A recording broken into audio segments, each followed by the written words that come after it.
Bonjour, c'est Capucine et bienvenue dans cette vidéo. Je vais vous parler de la maladie de Lyme parce qu'il m'est arrivé un truc un petit peu fou là. Et puis je pense que même si c'est une maladie qui commence à être un peu plus connue, on passe quand même un paquet de fois à travers ce diagnostic. Et puis voilà. Alors en fait, j'ai une amie qui est venue à peu près il y a 3 semaines. Elle avait mal au genou. Elle avait fait une grande randonnée, donc je la soigne en ostéopathie. Le genou va mieux. Et puis, euh, et puis voilà, elle repart et tout, c'était résolu. Et puis, je sais pas, 15 jours après, elle me rappelle, c'était le genou faisait à nouveau mal. Donc elle passe le soir, je regarde, là c'était pire que la première fois, c'était tout gonflé, tout dur. Et puis elle avait refait du pilate. Voilà. Donc elle avait supposé qu'elle avait reforcé au pilate. Et puis je finis par lui dire écoute, c'est bizarre, ça ressemble à une phlébite, c'est pas clair ton truc. Et puis finalement le lendemain, elle va médecin de garde, il ponctionne, il y a du liquide trouble. Elle finit aux urgences, ils disent ah ben, c'est peut-être une phlébite, donc ils font les tests, ça n'est pas une phlébite. Et du coup, ils ont pensé peut-être voilà, à une maladie de Lyme. Euh, voilà. Donc, maladie de Lyme sur le genou qui avait fait un- qui avait fait gonfler le genou avec une arthrite. Voilà. Et donc ça, c'était un premier cas. En fait, donc la maladie de Lyme, c'est une maladie qui est véhiculée par les tiques et qui vont déposer la borréliose. Et en fait, le problème de la borréliose, c'est qu'elle va se fixer sur plein de structures différentes, en fait. Donc, soit elle va se mettre sur des muscles ou des articulations, qui va donner des symptômes musculaires ou articulaires, mais elle peut se poser dans le système digestif, elle va vous donner des symptômes digestifs. Et moi, le pire cas que j'ai vu au cabinet, ça s'est posé dans le cerveau, en fait. Et donc, c'est un patient qui vient avec comment on dit, un tableau de méningite. Donc, douleurs atroces au niveau du crâne. Et, euh, et puis, je l'ai vu plusieurs fois parce qu'en fait, la médecine, ils n'arrivaient pas à trouver. En fait, il était suivi en parallèle, mais il me dit, mais il n'y a que de venir faire un peu d'ostéopathie qui me fait du bien. Et à côté de ça, il cherchait en fait. Il cherchait. Et puis finalement, au bout d'un moment, je dis, mais écoutez, il y a pas possible, il y a forcément, vous avez eu quelque chose en fait avant Et finalement, 3 semaines avant, il y avait eu la tache, donc une tache sur le mollet. Donc je leur dis, bah, redites ça au médecin, ils vous font peut-être, ils vont finir peut-être par trouver. Et donc effectivement, c'était une maladie de Lyme. Il a fait 10 jours sous antibiotiques intraveineuses pour pouvoir s'en sortir. Donc voilà. Et souvent, la maladie de Lyme, c'est un peu. J'avais fait une conférence il y a quelques années avec le docteur Nord, qui est un médecin, ostéopathe, qui s'est spécialisé dans la prise en charge de la maladie de Lyme.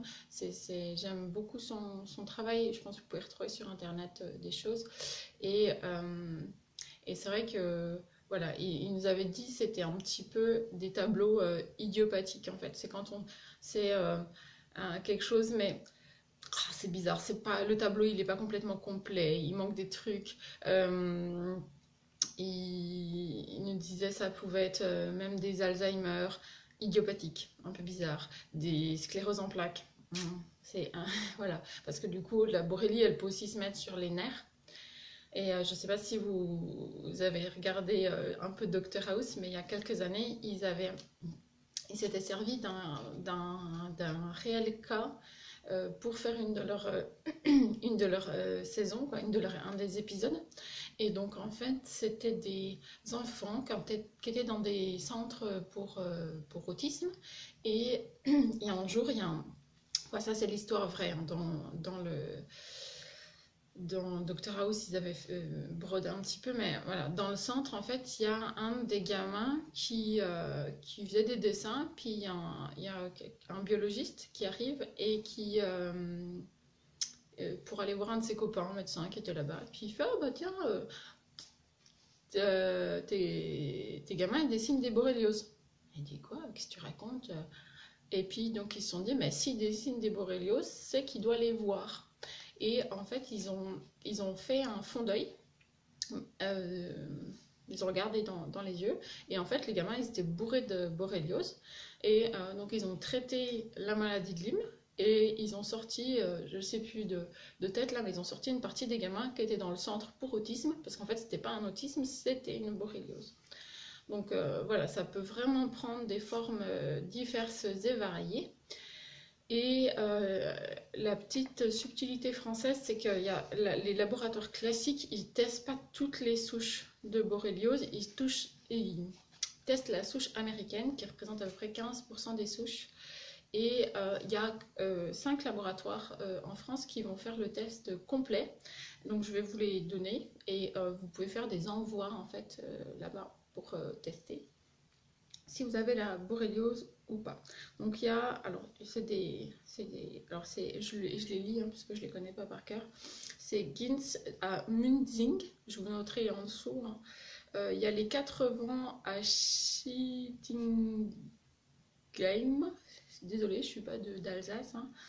Il y a le laboratoire Baran à Châtenois, le laboratoire Baran à Colmar et le laboratoire Cohen à Paris dans le 16e, qui eux font des tests. Alors il y en a qui acceptent les envois, puis il y en a qui n'acceptent pas les envois. Voilà, donc ça permet de faire soi-même les tests parce que c'est pas toujours aussi